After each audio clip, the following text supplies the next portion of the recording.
Hey guys! I just wanted to give you guys a tour of my apartment today and show you what a Japanese apartment looks like. So this is what the entrance to my apartment looks like. It's what they call a genkan, which is the entrance. I don't have a shoebox area, so I do have a lot of shoes here. I don't have anywhere to store them, so they're kind of all over my apartment. This is what my bathroom looks like. It's separate from the shower. I have a little area up above where I put things. This is my shower. As you can see, it's really simple. It has a tub I can take baths in. It also has a sink. And in Japan, they take showers separately from their baths. So the shower is on the outside. This whole area is the shower area, so anything can get wet. As you can see, there's a little knob that is by the faucet. You turn that one to rotate between the faucet and the shower head.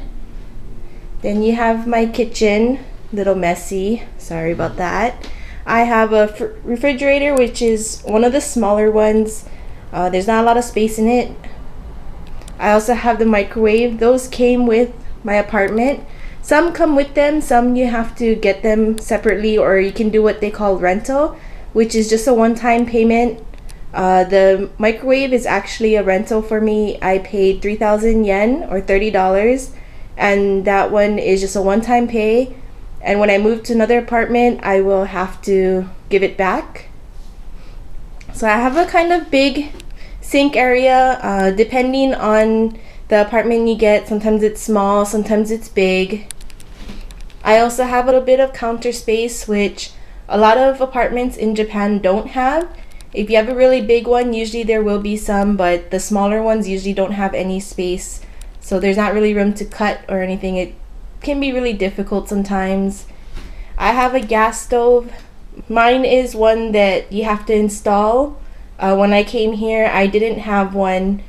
I had to rent this one as well, but I was lucky because the apartment behind me had just moved out and they left their old one, so my realtor just told me I could take this one for free, and it's still in really good condition.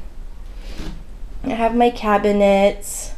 I also have some cabinets above, which are actually really difficult because they're a little too high for me to reach.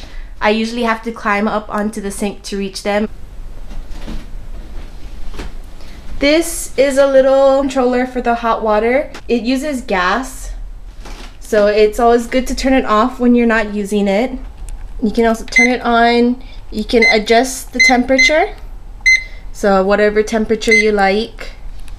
I like it because I can just keep it to a good temperature and I don't have to use cold water, or I don't have to try and figure out like what's the right amount of cold and hot. So this is my bedroom area. For a Japanese apartment, it's a little on the bigger side. I have the corner here, my bed here. Depending on how much you pay for your apartment, sometimes it could be bigger, sometimes it could be smaller. As you can see, it's a bit messy. I do have a lot of stuff. I need more storage. I'm still trying to organize a little bit. But yeah, I have a decent sized closet.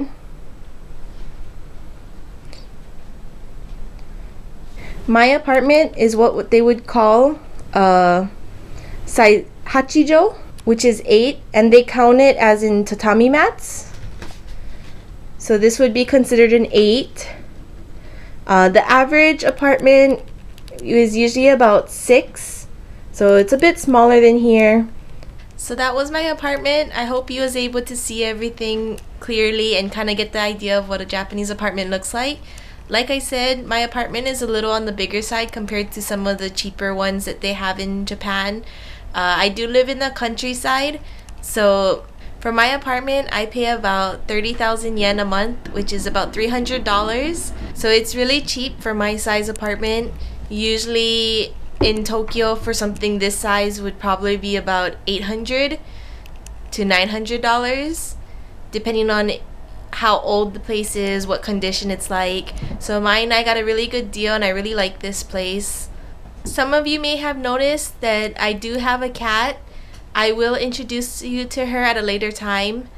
So please look forward to that video as well. I hope you enjoyed my apartment. I'll see you next time. Bye!